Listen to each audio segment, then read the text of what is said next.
요셉이 시종하는 자들 앞에서 그 정을 억제하지 못하여 소리질러 모든 사람을 자기에게서 물러가라 하고 그 형제들에게 자기를 알리니 그때에 그와 함께한 다른 사람이 없었더라.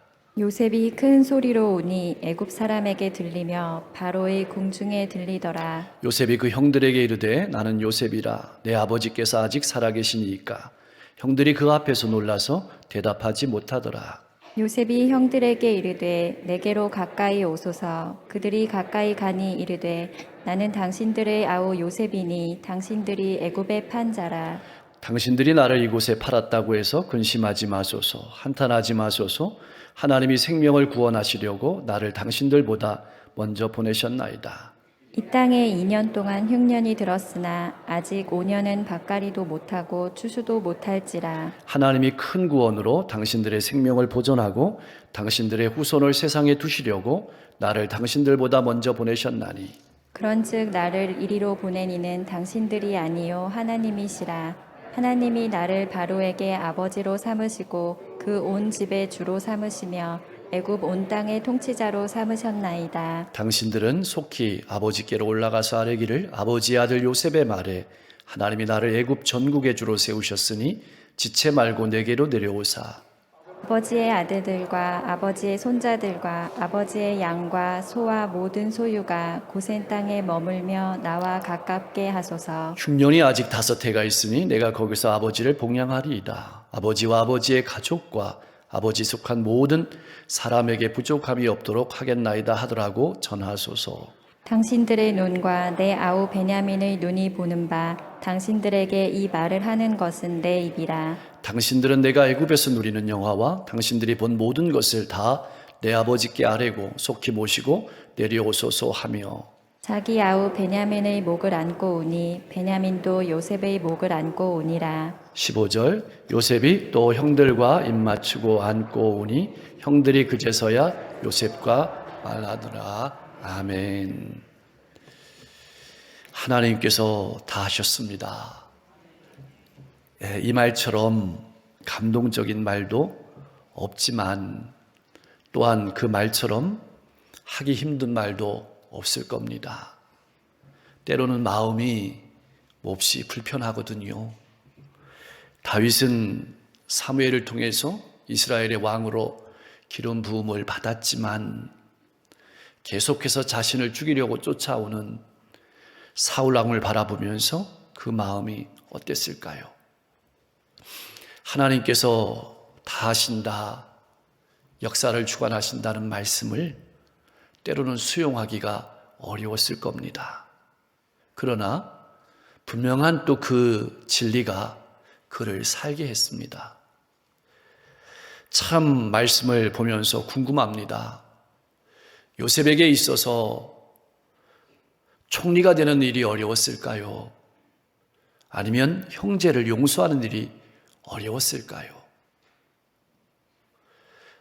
둘 다 어렵고 불가능한 일이었습니다. 요셉의 인생에서 가장 클라이막스는 애굽의 종로 팔릴 때도 아니고 애굽에서 국무총리가 되었을 때도 아니고 형제들을 20년 만에 만났을 때입니다. 그런데 걸림돌이 하나가 있습니다. 바로 형제들의 마음입니다. 그들이 진심으로 회개했을까? 그들의 삶은 변했을까? 요셉은 그것이 알고 싶었습니다. 그래서 44장에 보면 형제들을 시험하는 겁니다. 무너뜨리기 위해서 시험하는 것이 아니라 그들의 마음을 확인하기 위해서 시험한 겁니다. 그들의 마음을 확인한 요셉은 더 이상 자신의 신분을 감출 필요가 없었습니다. 그래서 소리 질러서 주위를 물러가라고 했습니다. 왜냐하면 형들에게 그들의 과거가 노출되는 것을 원하지 않았기 때문에 그렇습니다. 형들의 과거가 노출되면 형제들은 애굽에서 살기가 어려웠을 겁니다. 요셉은 큰 소리로 울었습니다. 바로 이 순간이 총리에서 꿈의 사람 요셉으로 돌아가는 순간이었습니다. 하나님께서 다 하셨구나 라는 것을 깨닫는 순간이었습니다. 억울해서 운 것이 아닙니다. 원통해서 운 것이 아닙니다. 용서하지 못해서 운 것이 아닙니다. 인간적인 욕망과 인간적인 감정에 따라 살아온 형제들, 그들이 자신들의 잘못을 깨닫고 변화된 사실에 대해서 하나님의 은혜에 감사해서 눈물을 흘린 그 울음이었습니다. 용서의 눈물이고 감사의 눈물이었습니다. 사랑하는 성도 여러분, 우리도 우리 인생을 살아가는 데 있어서 나 자신만을 위해서 울지 말고 가족을 위해서 울 수 있어야 하겠습니다. 이웃을 위해서, 더 나아가서는 교회를 위해서, 이 지역을 위해서, 민족을 위해서 울 수 있는 우리가 될 수 있기를 소망합니다. 부족함은 채워주고 그들의 허물을 위해서 눈물을 흘리며 용서할 수 있는 삶을 살아야 할 것입니다. 그리고 그런 모든 삶을 통해서 하나님께서 다 하셨습니다라는 고백이 이제는 요셉의 고백만이 아니고 우리의 고백이 될 수 있기를 주님의 이름으로 간절히 축원합니다. 나는 요셉이다라고 요셉이 형제들 앞에서 자신을 밝혔습니다. 근데 왜 총리라고 말하지 않았을까요? 사람의 마음이라는 것은 총리라는 사실을 드러내고 싶은 것이 사람의 마음 아니겠습니까? 요셉은 정말로 하나님의 섭리를 믿고 살아온 것입니다. 그래서 나는 요셉이다라고 고백한 겁니다. 정말 자랑하고 나타나야 될 것은 자신의 출세가 아니라, 자신의 위치가 아니라 하나님의 섭리인 것을 밝힌 것입니다. 우리가 세상 가운데 나타나야 될 것은 내 위치나 내가 잘한 것이 아니라 하나님의 섭리를 드러내야 한다는 것입니다. 형들의 표정이 어땠을까요? 본문 말씀에 보면 놀라서 이렇게 표현하고 있습니다. 부족한 표현입니다. 여러분, 아마 이 장면 속으로 우리가 들어간다면 기절했을 것입니다. 귀를 의심하고 눈을 의심하고 꿈이라고 생각했을 것입니다. 어안이 벙벙하고 어떤 말도 한마디 하지 못하고 서로 쳐다만 보고 있었습니다. 그때 요셉의 말이 또 들리는 겁니다. 가까이 오소서. 여러분, 가까이 온다는 말은 지리적으로도 가까이 온다는 뜻이지만 더 깊은 의미는 이제 형제들 사이에 있었던 그 관계의 벽을 허무는 말입니다. 형제들 앞에 놓여있던 그 관계의 벽을 허무는 얘기입니다. 내게 가까이 오소서. 가까이 온다는 말은 옛날에 제사장들이 자신들의 죄를 회개하고 하나님 앞에 나아갈 때, 하나님과의 관계의 회복을 위해서 나아갈 때 썼던 표현이 가까이 간다는 겁니다. 그래서 찬송가 338장 찬송 가사는 이렇게 기록되어 있습니다. 내 주를 가까이 하게 함은 십자가 짐 같은 고생이나 내 일생 소원은 늘 찬송하면서 주께 더 나가기, 주께 더 가까이 나가기를 원합니다. 여러분, 2022년 하나님과의 관계가 회복되고 이웃과의 관계가 회복되는 복된 한 해가 될 수 있기를 주님의 이름으로 간절히 축복합니다. 우리가 늘 하며 살아가야 될 말이 어떤 말일까요? 가까이 오소서. 이걸 우리가 해야 되는 말입니다. 관계의 깊은 상처의 회복을 알리는 말이 바로 가까이 오소서라는 말입니다. 이제 형들과 요셉 사이의 간격은 사라졌습니다. 주님도 두려워하는 우리를 향해서 이렇게 말씀하십니다. 가까이 오라. 그렇다면 이제 우리는 질문을 던져야 합니다. 누가 요셉의 마음 깊은 곳에 있던 눈덩이를 치워주었을까요? 누가 요셉의 마음속에 있던 가시를 치워주었을까요? 요셉은 전혀 상한 마음이 없었을까요? 고통이 없었을까요? 아픔이 없었을까요?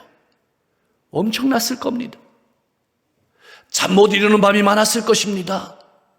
밥을 먹지 못할 때도 많았을 것입니다. 그런데 요셉은 더 따뜻한 말을 합니다. 나는 아우 요셉입니다. 가까이 오소서. 나는 아우 요셉입니다. 복수심이 전혀 없다는 말입니다. 하나님의 뜻을 바라보는 말입니다. 만약 그 마음속에 복수심이 조금이라도 남아있었다면 자신을 총리로 내세웠을 것입니다. 요셉은 또 이렇게 말합니다. 나는 당신들이 애굽의 판자입니다. 이 말은 과거를 두추어내는 말이 아닙니다. 형들은 지금 요셉의 말을 믿지 못하는 겁니다.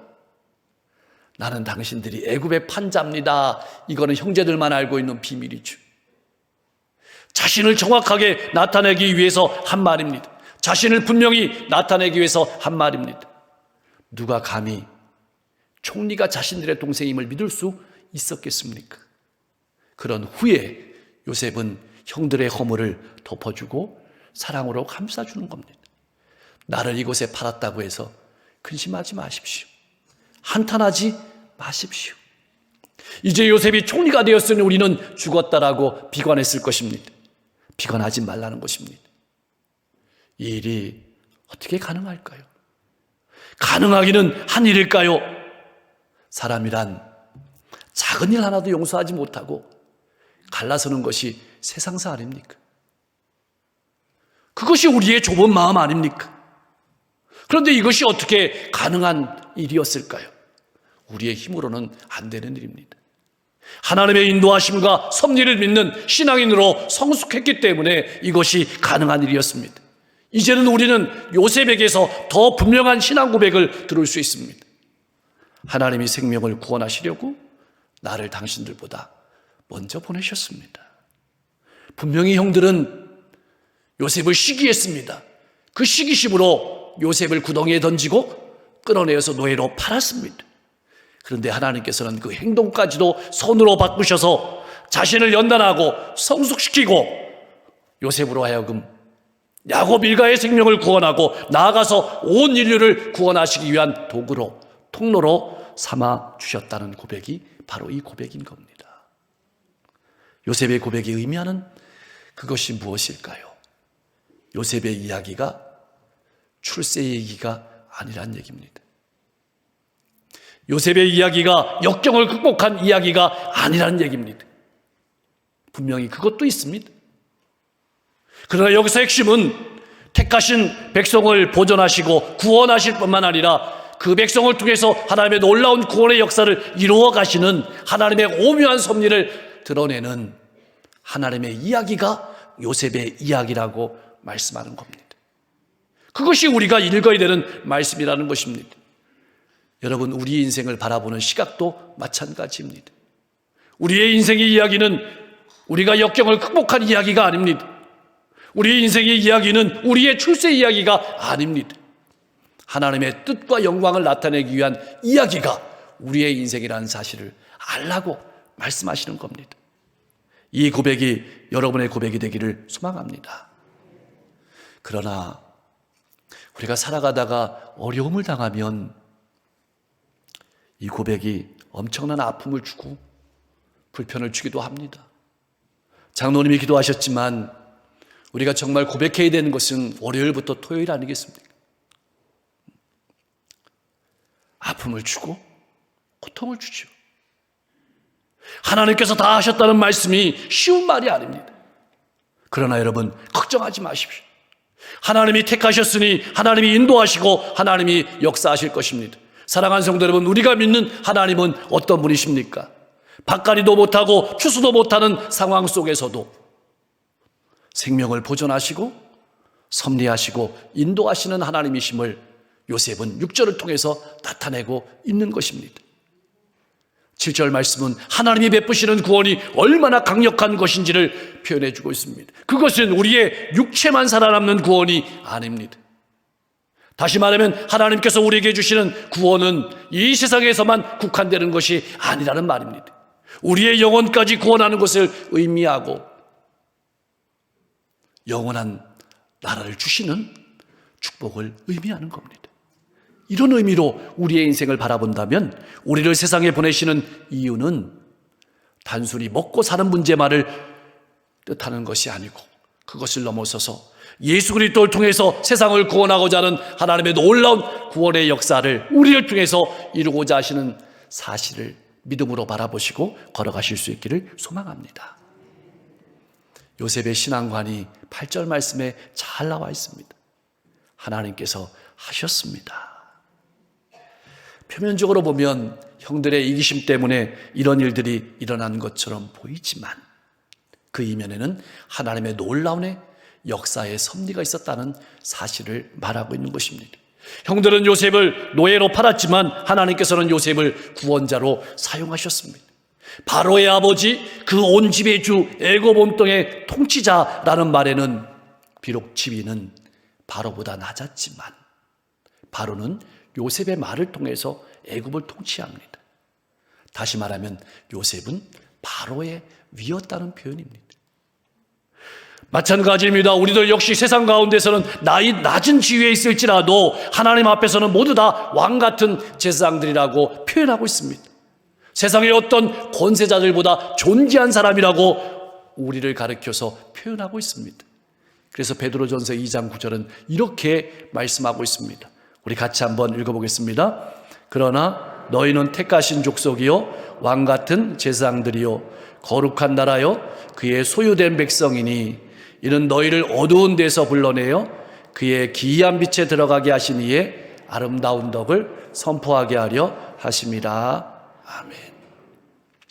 요셉은 총리가 된 것을 바로가 세워서 된 것으로 생각하지 않았습니다.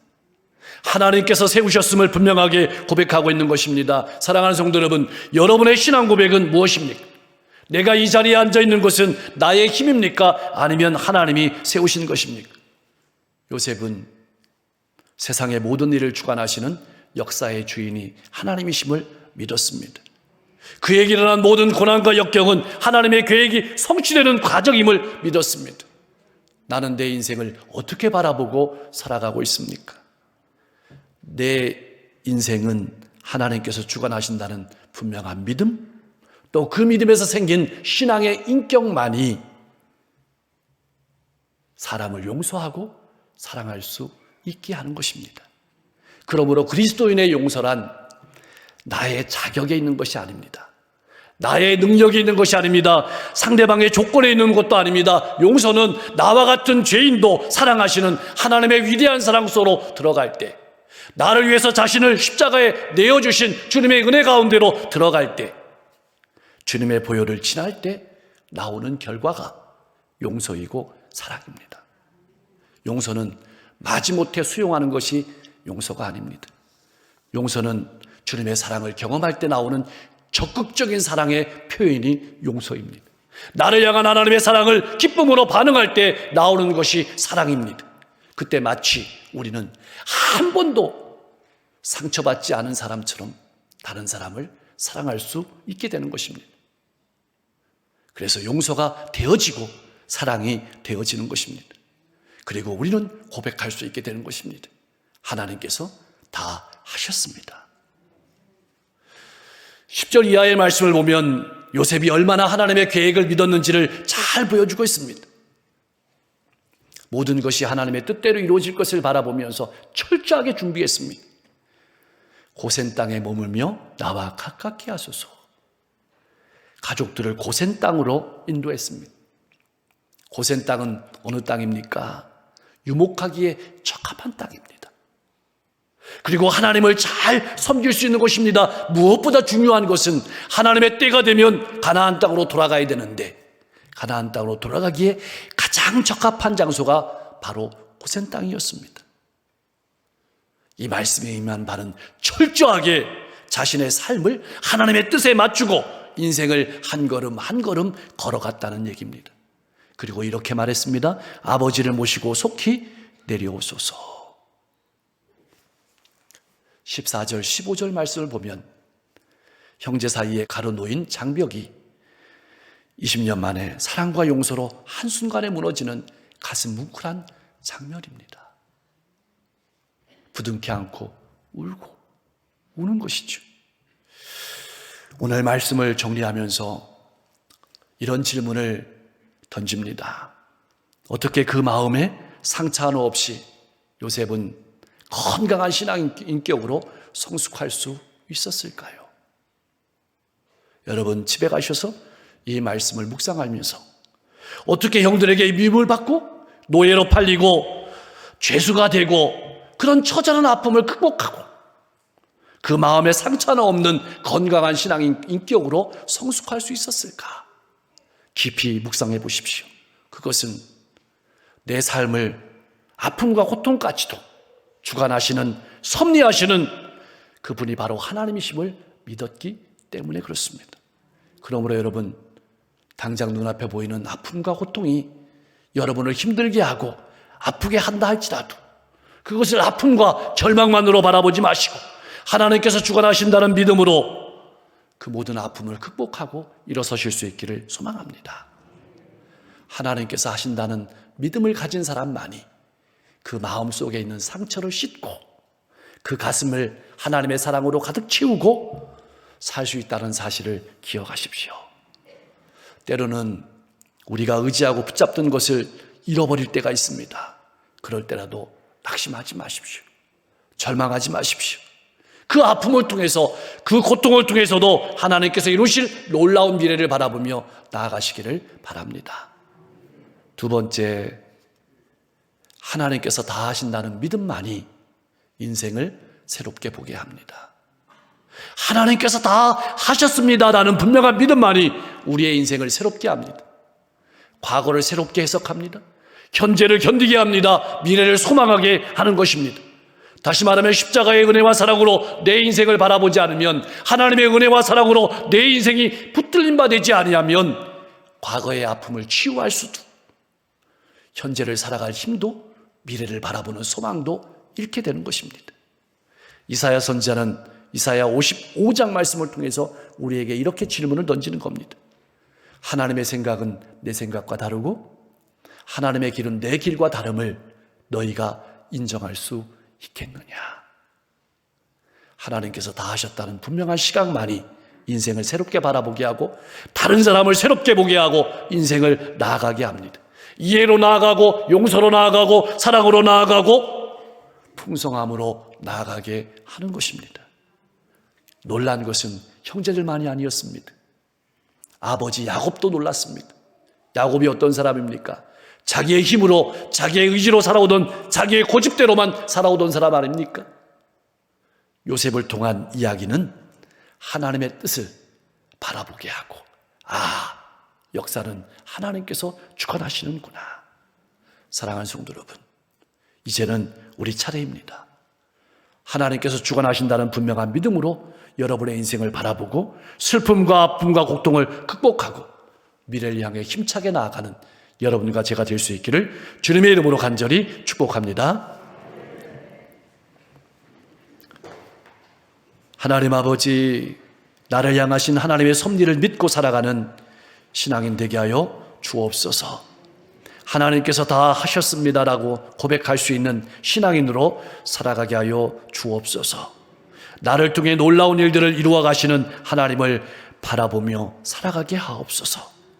많은 사람을 가까이 하는 신앙인으로 열매 맺게 하여 주옵소서. 용서하고 사랑하고 이해하고 품고 안아줄 수 있는 삶을 살아가게 하옵소서. 내 생각과 하나님의 생각은 다르고 내 길과 하나님의 길이 다름을 인정하며 살아가게 하시고, 어두운 시대를 살아가고 있지만 시대를 분별하며 주님의 향기를 드러내는 삶을 살아가게 하옵소서. 지친 백성들을 위로하시고 힘을 주시옵소서. 우리 모든 성도님들이 위로하는 신앙인으로 가정과 일터와 지역과 시대 가운데 선한 영향력을 드러내며 살아가게 하옵소서. 성도들의 가정이 늘 행복하게 하시고 직장이 잘 되게 하시고 사업장을 복 주옵소서. 우리 자녀들의 새로운 학기가 되었습니다. 학교에 잘 적응하게 하시고 그 모든 진로의 문을 활짝 열어 주옵소서. 아동부 성경학교가 은혜 가운데 진행되게 하시고 갓 키즈스쿨이 문을 엽니다. 하나님, 어려움이 없도록 또 풍성한 은혜가 임할 수 있도록 복 내려주시고, 한 주도 교회 안의 모든 사역들 가운데 함께해 주셔서 풍성한 열매가 맺혀지게 하시며 그 과정을 통해서 하나님이 여기까지 역사하셨음을 증거할 수 있는 복된 시간들 되게 하옵소서. 남선교회, 여선교회, 청장영선교회, 청년회, 하나님 모든 선교회가 풍성한 열매 맺는 한 주가 되게 하시고, 코로나가 얼속히 잠잠해지고 마음껏 예배하고 교제에도 부족함이 없도록 인도해 주시고, 이를 위해서 수고하는 의료진들과 또 방역당국을 축복하여 주셔서 지혜를 주셔서 이 어려운 시기를 잘 이겨나가게 하시고 모든 국민이 지혜롭게 하나가 되어서 이 어려움을 잘 극복할 수 있도록 인도해 주옵소서. 육신의 질병 가운데 고통하고 신음하는 환우들 하나님 친히 신방하여 주셔서 만져주시고 고쳐주시고 새롭게 하여 주실 뿐만 아니라 그 마음과 그 생각도 만져주옵소서. 선거가 얼마 남지 않았습니다. 하나님을 두려워하고 국민을 존경하고 사랑하는 지도자들이 선출되게 하시고 지역과 민족을 위해서 수고하는 모든 위정자들에게 지혜와 명철을 더하여 주옵소서. 선지자님들의 발걸음이 힘있게 하시고 그들의 사역을 통해서 수많은 영혼들이 주님께 돌아오게 하시며 우리 주변에 어렵고 힘든 많은 영혼들을 돌아보며 사랑하며 살아갈 수 있는 복된 한 주가 되게 하옵소서. 예수님의 이름으로 간절히 기도하옵나이다.